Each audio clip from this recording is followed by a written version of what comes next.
नमस्ते दोस्तों, आज हम बात करेंगे हिंदी साहित्य के इतिहास का काल विभाजन एवं नामकरण का।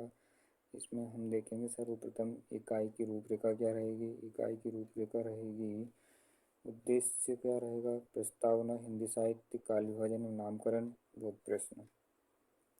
इसके बाद उद्देश्य क्या है। प्रस्तुत खंड की पहली इकाई में हिंदी साहित्य के इतिहास का अध्ययन किया जाएगा। इसके अतिरिक्त हिंदी साहित्य काल विभाजन का नाम विस्तृत चर्चा अध्ययन किया जाएगा। प्रस्तावना हिंदी साहित्य के प्रवाह की तरह होती है।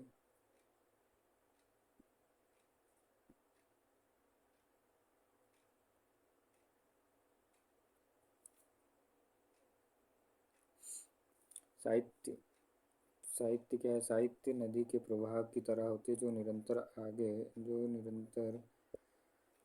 आगे बढ़ता है और उसमें ना कोई रुकावट आती है और ना ही कोई उसे भंग करता है। हाँ, समय के साथ साथ उसमें परिवर्तन आते रहते हैं और परिवर्तन के अनुरूप साहित्य को नई प्रवृत्तियाँ और नई दिशाएं मिलती है।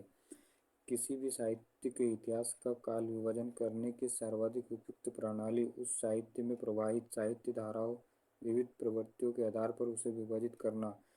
युग की परिस्थितियों के अनुकूल साहित्य की विषय तथा शैलीगत प्रवृत्तियाँ परिवर्तित होती रहती है। हिंदी साहित्य के विषय में भी यही बात युक्तियुक्त प्रतीत होती है। एक विशेष काल में समाज की विशेष परिस्थितियाँ, तत्सम संबंधी विचारधाराएँ और उन्हीं के अनुरूप साहित्य रचनाएं प्रस्तुत हुई। अपवाद रहे अवश्य, परंतु गौण प्रवृत्तियों के रूप में है।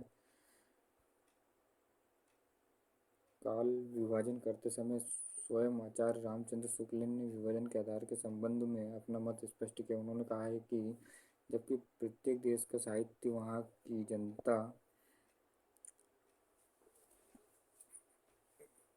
जनता की चित्त वृत्ति के परिवर्तन के साथ साथ साहित्य के स्वरूप में भी परिवर्तन होता चला जाता है। आदि से अंत तक इन्हीं चित्त वृत्तियों की परंपरा को रखते हुए साहित्य परंपरा के साथ उनका सामंजस्य दिखाना ही साहित्य का इतिहास कहलाता है। साहित्य का इतिहास कहलाता है।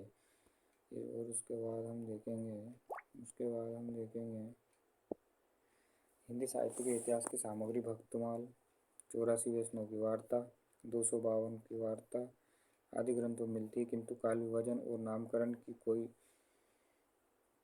कोई स्पष्ट दृष्टि नहीं की गई है। हिंदी साहित्य का इतिहास सर्वप्रथम लिखने का श्रेय एक फ्रेंच विद्वान गार्सा दे तासी को दिया जाता है। इन्हें फ्रेंच भाषा में स्तेवर द लिटरेचर हिंदुस्तानी नामक ग्रंथ में अंग्रेजी वर्ण क्रमानुसार हिंदी उर्दू भाषा के अनेक कवियों का परिचय दिया गया है, परंतु काल विभाजन और नामकरण की ओर ध्यान नहीं दिया गया। इस परंपरा का दूसरा महत्वपूर्ण ग्रंथ हिंदी विद्वान शिव सिंह सेंगर का शिव सिंह सरोज। इसमें लगभग 1000 भाषा कवियों के जीवन चरित्र और इनकी कविताओं को उदाहरण सहित संग्रहित किया गया है, किंतु काल विभाजन का इसमें कोई भी संकेत नहीं दिया गया है। इस संबंध में सबसे पहला प्रयास करने का श्रेय जॉर्ज ग्रियर्सन को जाता है। जैसा कि उन्होंने स्वयं अपने ग्रंथ की भूमिका में स्वीकार किया, उनके सामने अनेक ऐसी कठिनाइयाँ थीं जिससे वे कालक्रम एवं काल विभाजन के निर्वाह में पूर्णतः सफल नहीं हो सके। उन्होंने लिखा है, सामग्री को यथासंभव कालानुक्रमानुसार प्रस्तुत करने का प्रयास किया गया। यहाँ सर्वत्र सरल नहीं रहा और कतिपय स्थलों पर तो यह असंभव सिद्ध हुआ।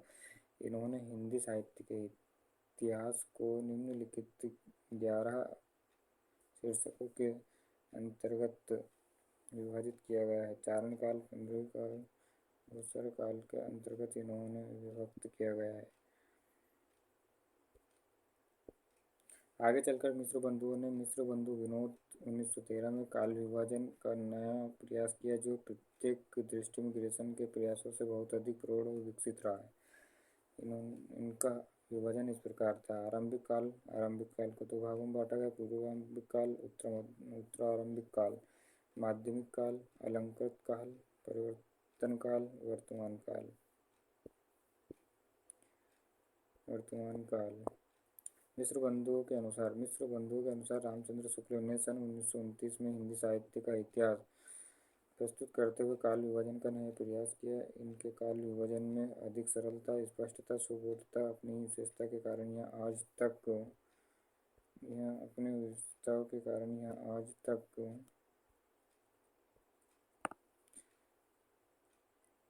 सर्वत्र सर्वमान्य एवं सर्वत्र प्रचलित है। उनका काल विभाजन इस प्रकार है: आदिकाल, पूर्व मध्यकाल, उत्तर मध्यकाल, आधुनिक काल।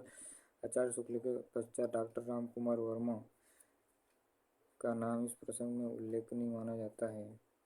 इन्होंने अपना नया नाम काल विभाजन प्रस्तुत किया, वो है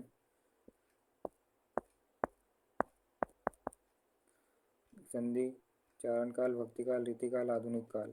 डॉक्टर वर्मा के अनुसार अंतिम तीन काल विभाजन आचार्य रामचंद्र शुक्ल ने के ही विभाजन के अनुरूप है। केवल वीरगाथा काल के स्थान पर चारण काल नाम दिया गया है। संधि काल के नाम पर अपना नयापन स्थापित किया गया है। इस परंपरा में बाबू श्याम सुंदर दास द्वारा किया हुआ काल विभाजन भी उल्लेखनीय है। उनके काल विभाजन में आचार्य शुक्ल से कोई अधिक भिन्नता नहीं है। उनका काल विभाजन इस प्रकार है: आदिकाल, वीरगाथा का युग संवत 1000 से संवत 1400 तक, पूर्व मध्यकाल, उत्तर मध्यकाल, आधुनिक काल। उपयुक्त काल विभाजन की परंपराओं में आचार्य शुक्ल के बाद कुछ विद्वानों ने थोड़ा बहुत परिवर्तन करके अपना काल विभाजन प्रस्तुत करने का प्रयास किया है, परंतु शुक्ल जी का इतिहास लेखन का आधार ही अधिक वैज्ञानिक, तर्कसंगत, उपयुक्त प्रतीत होता है। डॉक्टर गणपति चंद्र गुप्त ने अपने ग्रंथ इतिहास साहित्य का वैज्ञानिक इतिहास में उसका अनुमोदन किया। उनका काल विभाजन इस प्रकार रहा है: प्रारंभिक काल, पूर्व मध्यकाल, उत्तर मध्यकाल, आधुनिक काल। 4 भागों में बांटा गया है। इस परंपरा में डॉक्टर नगेंद्र का नाम भी उल्लेखनीय है। इन्होंने हिंदी साहित्य का काल विभाजन तथा नामकरण इस प्रकार किया है: आदिकाल, भक्तिकाल, रीतिकाल, आधुनिक काल। आदिकाल 7वीं सदी से 14वीं सदी तक आदिकाल माना जाता है। डॉक्टर नगेंद्र के अनुसार भक्तिकाल 14वीं सदी से 17वीं सदी तक माना जाता है, रीतिकाल 17वीं से 19वीं सदी तक और आधुनिक काल 19वीं सदी से अब तक क्या चल रहा है, आधुनिक काल चल रहा है।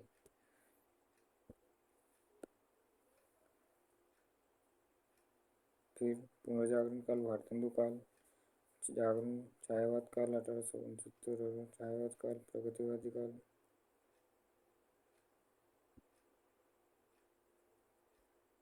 हिंदी साहित्य का नामकरण। हिंदी साहित्य के काल विभाजन को लेकर विद्वानों में अधिक मतभेद नहीं है। केवल हिंदी साहित्य के आरंभ को लेकर मतभेद है। उसमें मुख्यतः 2 वर्ग है। एक वर्ग हिंदी साहित्य का प्रारंभ 7वीं शताब्दी से मानता है, दूसरा वर्ग 10वीं शताब्दी से। वास्तविक में 7वीं शताब्दी से 10वीं शताब्दी कालखंड को हिंदी साहित्य की पृष्ठभूमि के रूप में स्वीकार कर लिया जाए तो यह मतभेद भी समाप्त हो जाता है, क्योंकि इस कालखंड की रचनाएं अपभ्रंश में और अपभ्रंश से ही हिंदी भाषा का जन्म हुआ है। हिंदी भाषा एवं साहित्य की मूल चेतना को जानने के लिए इस कालखंड की भाषा के स्वरूप एवं साहित्य धारा को समझना अति आवश्यक है। हिंदी साहित्य के विभिन्न कालखंडों के नामकरण को लेकर विद्वानों में मतभेद है। मुख्यतः 10वीं शताब्दी से 14वीं शताब्दी के आरंभिक कालखंड और 17वीं शताब्दी से 19वीं शताब्दी तक के कालखंड को रीति काल के नाम को लेकर ही अधिक मतभेद है। 10वीं शताब्दी से 14वीं शताब्दी के कालखंड का विभिन्न विद्वानों द्वारा किया गया नामकरण इस प्रकार है: चारण काल गिरेसन के द्वारा कहा गया, प्रारंभिक काल मिश्र बंधुओं के द्वारा किया गया है, वीरगाथा काल आचार्य रामचंद्र शुक्ल के द्वारा, सिद्ध सामंत काल किसने कहा, तो राहुल सांकृत्य ने कहा, बीज वपन काल महावीर प्रसाद द्विवेदी ने, वीर काल विश्वनाथ प्रसाद मिश्र ने, आदि काल हजारी प्रसाद द्विवेदी ने, संधि काल एवं चारण काल डॉक्टर रामकुमार वर्मा ने कहा है। चारण काल क्या है? चारण काल गिरेसन ने सर्वप्रथम हिंदी साहित्य इतिहास के आरंभिक काल का नामकरण चारण काल नाम किसने दिया, तो ये जॉर्ज ग्रेसन ने दिया, किंतु इस नामकरण का कोई ठोस प्रमाण वे प्रस्तुत नहीं कर सके। इन्होंने चारण काल माना है, जबकि 1000 ईस्वी तक के चारण कवियों